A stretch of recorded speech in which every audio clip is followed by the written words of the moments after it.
ഈ ലൈംഗിക പീഡന കേസിലെ അതിജീവിതയെ തട്ടിക്കൊണ്ടുപോയ കേസിൽ JDS MPയും NDA സ്ഥാനാർത്ഥിയുമായ പ്രജ്വൽ രേവണ്ണയുടെ അമ്മ ഭവാനി രേവണ്ണയെ ഇന്ന് ചോദ്യം ചെയ്യുമെന്നറിയുന്നു.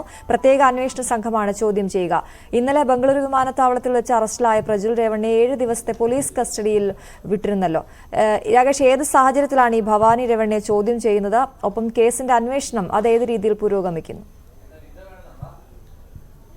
ഭവാനി രേവണ്ണയെ നേരത്തെ ഈ പ്രത്യേക അന്വേഷണ സംഘം പലതവണ ചോദ്യം ചെയ്യാൻ വിളിപ്പിച്ചിരുന്നു. അതിന് പ്രധാനപ്പെട്ട കാരണം ഈ പ്രജ്വൽ രേവണ്ണയ്ക്കെതിരെ പരാതി നൽകിയ അതിജീവിതയെ തട്ടിക്കൊണ്ട് പോകിയ കേസുമായി ബന്ധപ്പെട്ടുകൊണ്ടാണ് ഈ SITയുടെ നടപടി. കാരണം നേരത്തെ പലതവണ വിളിപ്പിച്ചിരുന്നെങ്കിലും അന്നൊന്നും തന്നെ ചോദ്യം ചെയ്യലിന് ഹാജരാകാൻ ഭവാനി രേവണ്ണ തയ്യാറായിരുന്നില്ല. ഭവാനി രേവണ്ണ അന്ന് നിലപാട് അറിയിച്ചിരുന്നത് ഹൊലെ നരസിപ്പൂരിലെ വീട്ടിൽ താൻ ഉണ്ടാകും, അവിടെ വന്ന് ചോദ്യം ചെയ്യാമെന്നാണ്. ഇതിന്റെ അടിസ്ഥാനത്തിലാണ് ഇന്നലെ ഏതായാലും അന്വേഷണ സംഘം നോട്ടീസ് നൽകിയത്. ഇന്ന് 10 മണിക്കും 5 മണിക്കും ഇടയിൽ അന്വേഷണ സംഘം എത്തും, അവിടെ ഉണ്ടാകണമെന്നൊരു അറിയിപ്പാണ് SITയുടെ ഭാഗത്തു നിന്ന് ഉണ്ടായിട്ടുള്ളത്.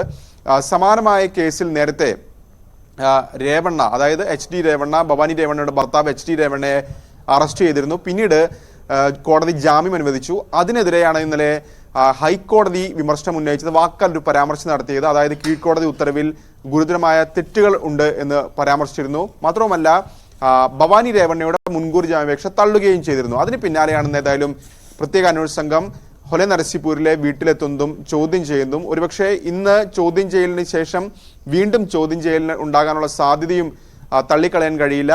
അതേസമയം തന്നെ പ്രജ്വൽ രേവണ്ണ ഈ കേസുമായി ബന്ധപ്പെട്ട് നിലവിൽ അന്വേഷണ സംഘത്തിന്റെ കസ്റ്റഡിയിലാണ്. ഇന്നലെ കോടതി 7 ദിവസത്തെ കസ്റ്റഡിയാണ് അനുവദിച്ചത്. വിശദമായ ചോദ്യം ചെയ്യൽ അപ്പോൾ ഈ ദിവസങ്ങളിലൊക്കെ തന്നെ നടക്കും. ഒപ്പം ഹാസനിലെ ഓഫീസിലടക്കം കൊണ്ടുപോയി തെളിവെടുപ്പിനുള്ള നീക്കവും അന്വേഷണ സംഘം ആരംഭിച്ചിട്ടുണ്ട്. അശ്വതി. ശരി, രാകേഷാണ് വിവരങ്ങൾ നൽകിയത്.